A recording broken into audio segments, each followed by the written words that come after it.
Test. Okay. So, all right. So let's talk to our Elohim, and then we'll take a look at probably what might be the most important study that we will study this year, and maybe the most important study that we've studied up to this time. So we'll take a look. Father, we thank you for this opportunity to learn from your instructions, from your Torah. We ask today that you'll open our eyes and open our ears and open our hearts so that we can clearly understand what it is to set ourselves apart to you, to become Kadosh. And we thank you, Father, in the name of Yahusha. Amen. All right, so Parsha Shemini, are you Kadosh? So as a word, Shemini means the eighth. And again, in this Torah portion, the children of Israel are told to be Kadosh as Yahuwah their Elohim is Kadosh, and we'll cover that in just a few minutes. But it would be on the eighth day, after 7 days of dedication, that the Spirit of Yahuwah would fill the tabernacle. In the first part of the Torah portion, we read about the acceptable offerings that were made to Elohim according to his direction. And this was during this period of dedication. In the last verse of chapter 9, we read about Yahuwah consuming the appropriate offerings from the altar. In chapter 10, we also read of the consequences of inappropriate offerings made to Elohim, offerings that he did not mandate in his instruction. You know, we look at Nadab and Abihu as, oh, they were so naughty and they did wickedness in front of Elohim. We have to also consider that they were perhaps overzealous to offer something, and they wanted to offer something in their own fashion. But it was, even if we offer something in our own way, if it goes contrary to the word of Yahuwah Elohim, it's something that's rejected. And as a result, they were consumed by fire. So, the consequences of an inappropriate offering made to Elohim. So from this Cliff Notes explanation, we have to ask ourselves this very important question. In what ways am I offering my life to Yahuwah, my Elohim, in agreement with his word, and in what ways am I offering my life not in agreement with his word? And we're honest with ourselves that there's a lot of things that we are in agreement with the word of Elohim, and there's a lot of things that we are not in agreement with the word of Elohim. And something on that note is because it's a lot easier to not be in agreement than it is to be in agreement. In a minute we'll talk about these dietary laws, and we won't go into a great bit of detail, but we'll consider the animals that we're told are unclean. These are usually in this wilderness area. These are usually, or were, the more plentiful animals. You consider something like the wild pigs or lizards or vultures. There was always something dead. Don't eat these things. But we always want to go to what's easily accessible, and that's something to keep in mind in that. So, in what ways am I offering my life to Yahuwah, and in what ways am I not in agreement when I'm doing it? So how do we go about presenting ourselves before Elohim? And by proxy, to those that we minister to and teach, because everyone here is a minister or a teacher. We're all called to be Cohen.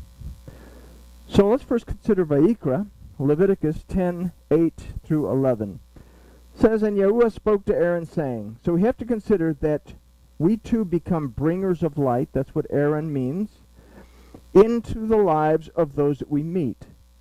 That light must be presented according to the word of Yahuwah Elohim, specifically his Torah. It says, Yahuwah spoke to Aaron, saying, from the word emor, that means something spoken from the heart. We understand that the Torah is the heart of Yahuwah. Verse 9, drink no wine nor strong drink, you nor your sons with you, when you go into the tent of meeting, that you not die. It shall be a statute forever throughout your generations. So we have to approach our service to Yahuwah, our Elohim, with a soundness of mind and spirit, that we not die spiritually before Elohim, and visibly by reputation in the eyes of those to whom we have been entrusted to minister to. You hear pastors or even rabbis say, my congregation this and my congregation that. No, it's not your congregation. And these are people who have been entrusted to your care. You are their pastor. They are not your congregation.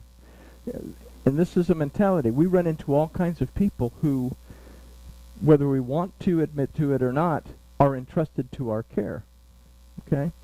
So keep in mind that alcohol and drugs are not the only things that intoxicate us. We all overindulge in something that intoxicates our being.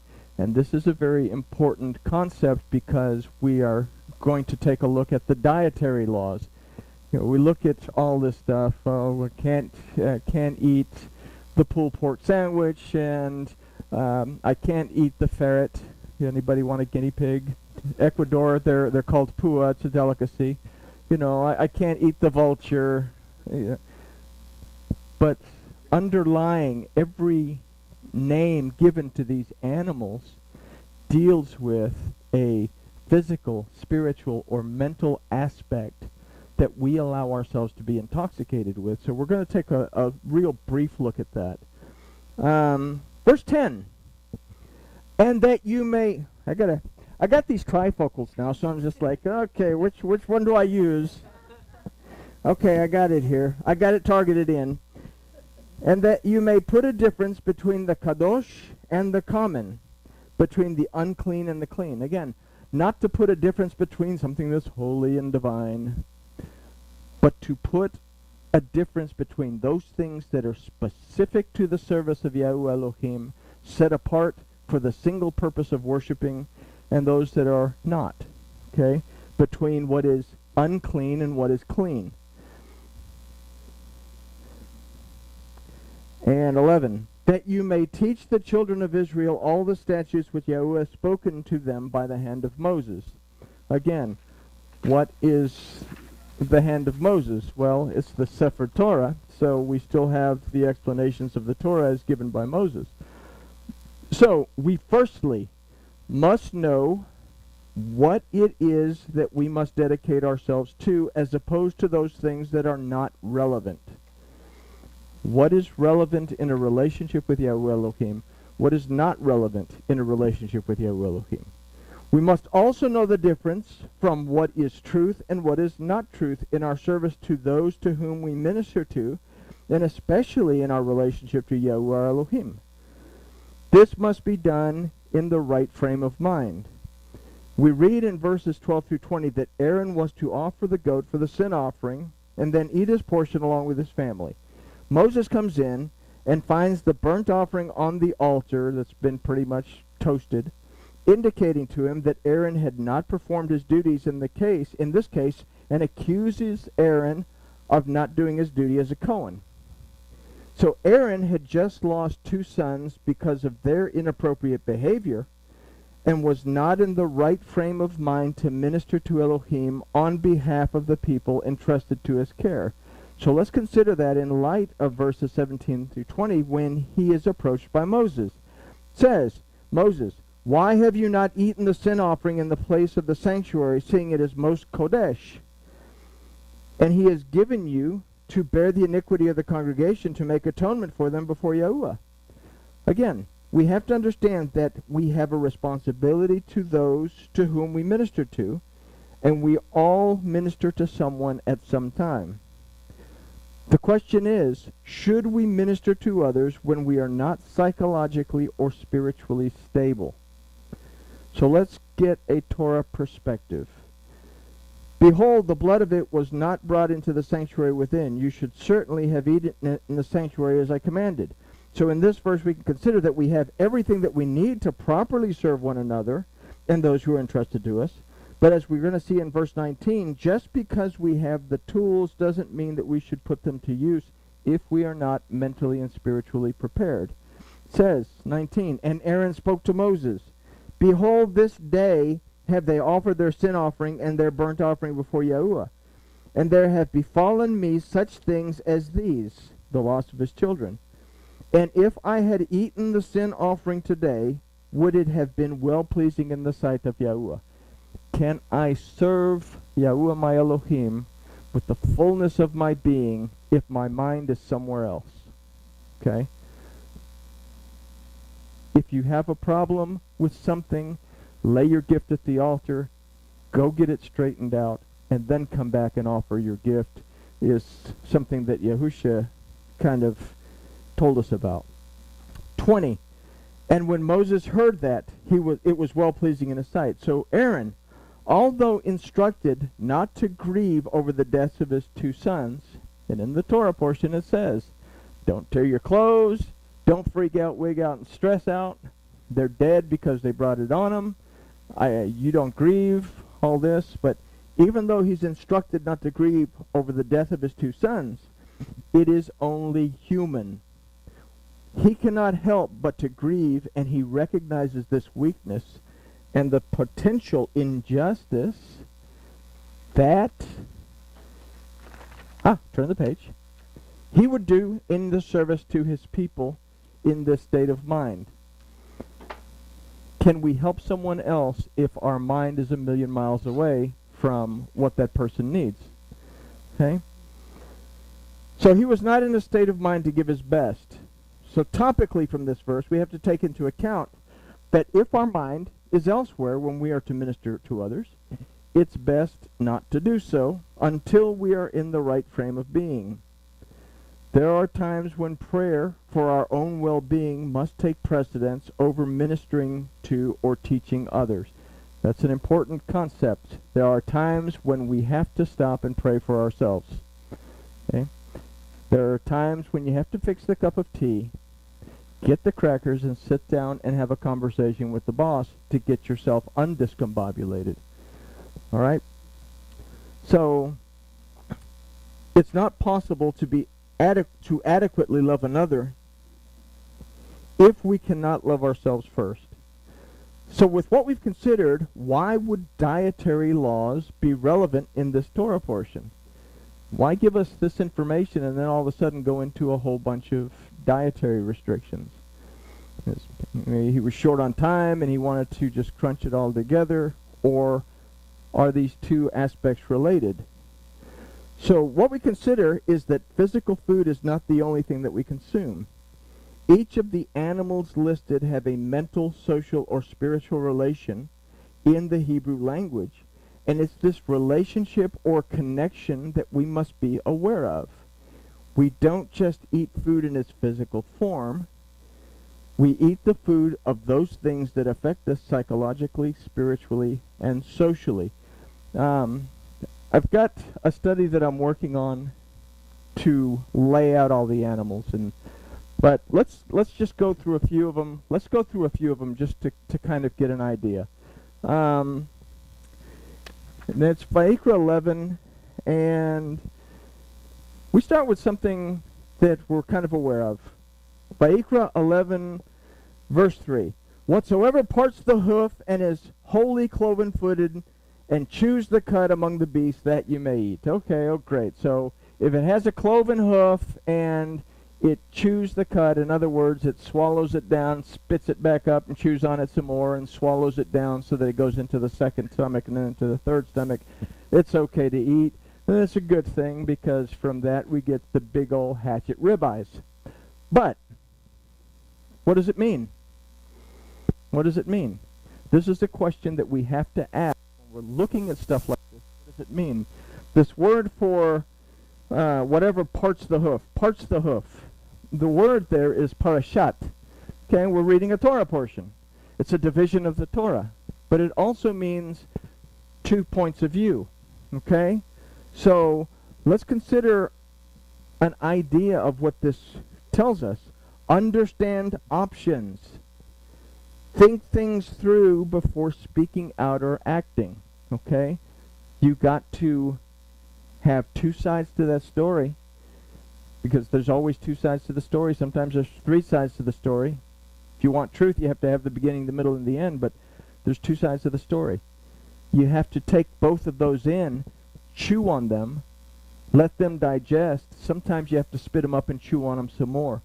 Don't be rash in making decisions. Make sure you have all the information, because the opposite of that is verse 4 that says, "Nevertheless, you shall not eat of them that only chew the cud, or of them that only part the hoof. The camel, because he chews the cud but parts not the hoof, he is unclean to you." Great. What does that mean? How do we apply that? This is the Torah. It means instruction. What we can consider is, don't consider things that are one-sided. Okay? So we see where we're going with these animal regulations. We have to look a little bit deeper into the Hebrew words themselves and the meanings of the Hebrew letters. Anybody want to eat a rock badger? Anybody just dying to just go out there and just eat on one of them cute, cuddly little badgers that like to eat snakes? It says, "And the rock badger, because he chews the cud but parts not the hoof, he is unclean to you." Okay. Well, so what does this mean to us other than not going out and making a rock badger sandwich? So, all right. Well, let's take a look at this word. The word for rock badger is safan. But the root, safan, means to cover up, to hide, to treasure up. So don't seek to treasure unethical or immoral thinking and the directions that come from it. Don't eat the rock badger. He is unclean to you. He is tameh. He is unethical and unmoral. Well, am I going to eat a rock badger because he's unethical and unmoral? Okay, so what does rock badger mean? Don't eat the things that you've stored up that might be unethical and unmoral. Don't get involved in those kind of things. The hare. Because she chews the cud but parts not the hoof, she is unclean to you. So much for all those wonderful countryside paellas in Spain, because that's one of the ingredients. You go out and you kill whatever you can kill out there in the fields, and you make a paella, and it's a wonderful thing. But hare, rabbit. Okay, this word, arnabet, has no meaning. Okay? It doesn't really mean hare. It doesn't really mean rabbit. They just said, oh, okay, well, it sounds good. Hare, rabbit. Let's just put that in. What do we see in arnabet? Okay, we see this thing of power. We see this thing of authority. We see this thing of growth, house, and covenant. What can we get from this idea of arnabet? Do not be bound to unclear and undefined commitments, even if they appear to bring prosperity. Consider first the ethical and the moral ramifications. Don't get involved in things that might look good on the outside but have ethical and moral ramifications that will ultimately make you sick. Why would it say not to eat the rabbit when you have 600,000 men, aside from women and children, in the wilderness? Well, there's this little thing called tularemia, that if you eat rabbit and it's uncooked, then you die. So don't eat something that's not healthy for you because you're going to die. But here, deeper down from the Hebrew itself, we can extrapolate this idea. Don't get involved in things and don't make agreements to things. Don't be bound to contracts that lead you into immoral or unethical practices. We've talked about the swine. Don't eat the swine because it's unclean to you. So no pulled pork sandwiches and no BLTs. Although turkey bacon... Well, no, I take that back. Schmaltz, lettuce, and tomato sandwiches are great because you take the skin of the chicken and you deep fry it until it's nice and crispy. And you put it with the lettuce and tomato. It's a lovely Schmaltz lettuce and tomato sandwich. They're perky. I love them. No, they're good. They're good. Anyway. There you go, turkey bacon. All right, swine. The word for swine is hazir. Okay, hazir doesn't really mean pig. You get this idea of a pig because hazir actually means to enclose, to encapsulate. Okay, so I put my pigs in a pen, so now I have this idea that I have a whole bunch of pigs in a pen. To encapsulate. Okay, don't eat things that encapsulate because or don't eat things that encapsulate because they are unclean. Don't eat things that encapsulate a lack of morals or a lack of ethics. Don't consume things that are not morally correct or ethically correct. Because what happens? Well, it'll make you sick. Why don't you feed pig to 600,000 men plus women and children? Because if you don't cook the pork just right, you have dysentery in the camp because everyone's sick and you have a lot of people dying off.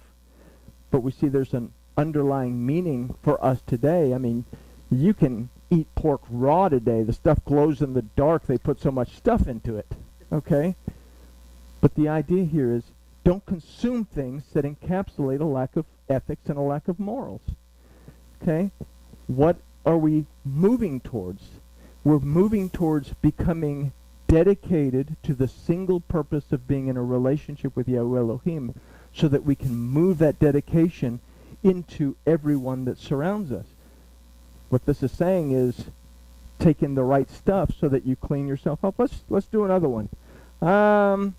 Everybody likes fish, right? So you have to have fins and scales on the fish. So people argue with me that shrimp has fins and scales. The only thing is it says don't eat the thing that creeps on the bottom of the ocean, so that kind of kills it. Anybody ever seen the little roly-poly bugs? Those are not insects.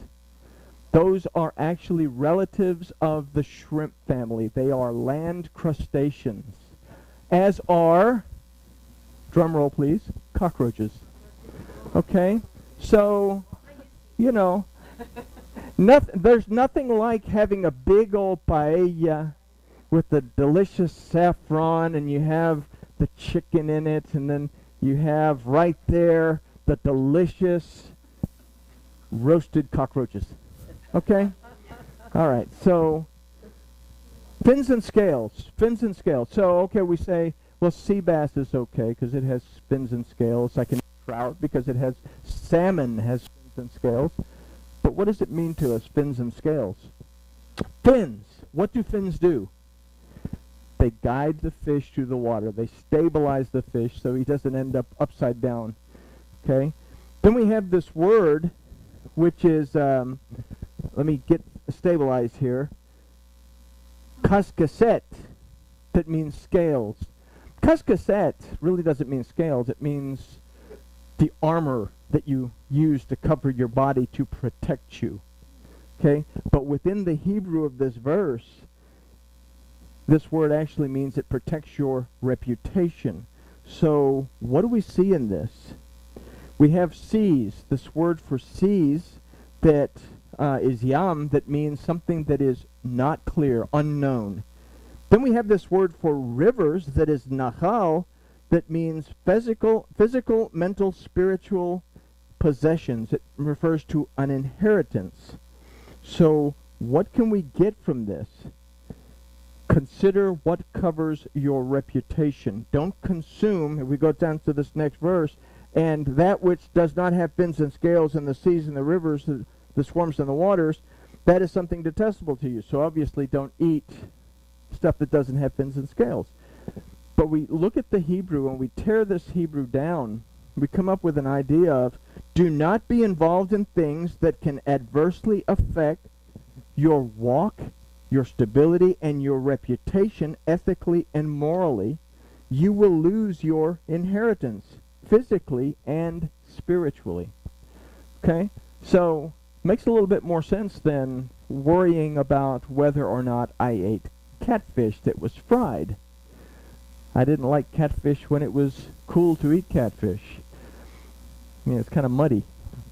But it's a scavenger. It eats dead stuff from the bottom, and it eats the offal of other fish. So, there you go. I hope I didn't ruin the catfish thing for anybody. Birds. Let's go to birds. Everybody okay? All right, let's go to birds. Let's take a look at birds. And these you shall not have in these you shall have in detestation among the fowls. They shall not be eaten. They are a detestable thing. So these are things that we shouldn't eat. Well, don't eat the great vulture. Don't eat the bearded vulture, don't eat the osprey. Okay, well, I can see the great vulture and the bearded vulture. You got a dead carcass there. You go up with a little slingshot thingy. You can kill one if you have dinner. May not taste very good, but don't eat it. I mean, even though it's an easy kill, it's an easy access to something, don't eat it. So what do we have? We have this great vulture. The word is nesher.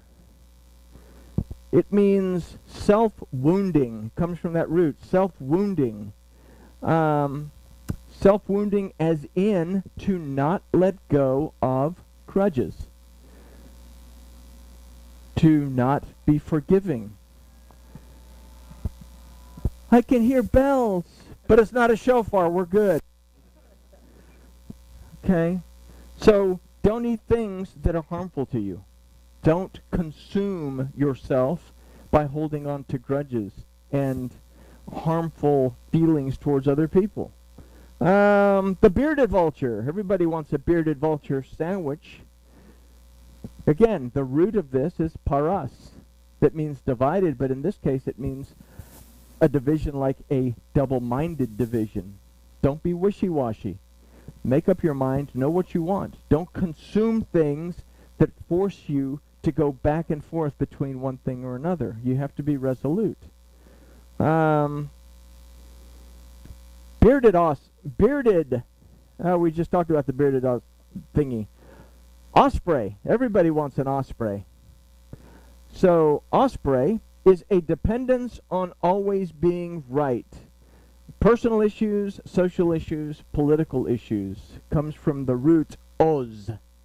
So don't consume a mentality where you always have to have the last word.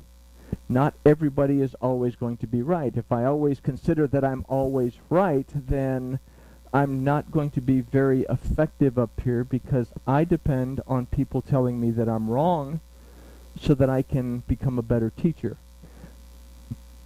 People who it's their way or the highway usually don't get very far in the friendship department, and as a result, they usually don't get very far in the life department unless you become a billionaire, and then you can manipulate political parties. But I didn't say that out loud. All right, so a kite and a falcon after its kind. Kite, da'ah, is the root. Making rash decisions, not taking time to think. Don't consume things that are not ethically and morally correct that force you to make a rash decision and to do things that will, well, throw things into a tailspin. Take time to think. Make sure that it's right. The falcon, real easy Hebrew word here. The root is E. Everybody remember that one? E. Okay. Self-pity, grief, despair. Don't consume those kind of things. I can't do anything about anything if I'm sitting there having a pity party. Okay? It happened. I have to get over it, and I have to move on. What was Aaron suffering from? Okay? Not that he went out and fixed himself a falcon sandwich. Every raven after its kind. Everybody wants a raven. So, raven, the root is arab. Don't allow, arab means simply, it means evening. It means a hesitation in deciding between light and darkness. So, don't allow darkness into your being or your perception. Okay? Know what is what. The ostrich. Everybody likes ostrich, right? Ostrich comes from the root ya'en. That means something that is ceremonially unclean. So if I consume things that are ceremonially unclean, what am I neglecting? Then I'm neglecting my time to study to understand why I believe what I believe, and as a result I'm neglecting my time of prayer so that I can really make a connection. So We'll leave these for a list of other things, but you see how every single one of these animals, beyond simply being something that we can make a delicious meal out of in a contest against Bobby Flay or something,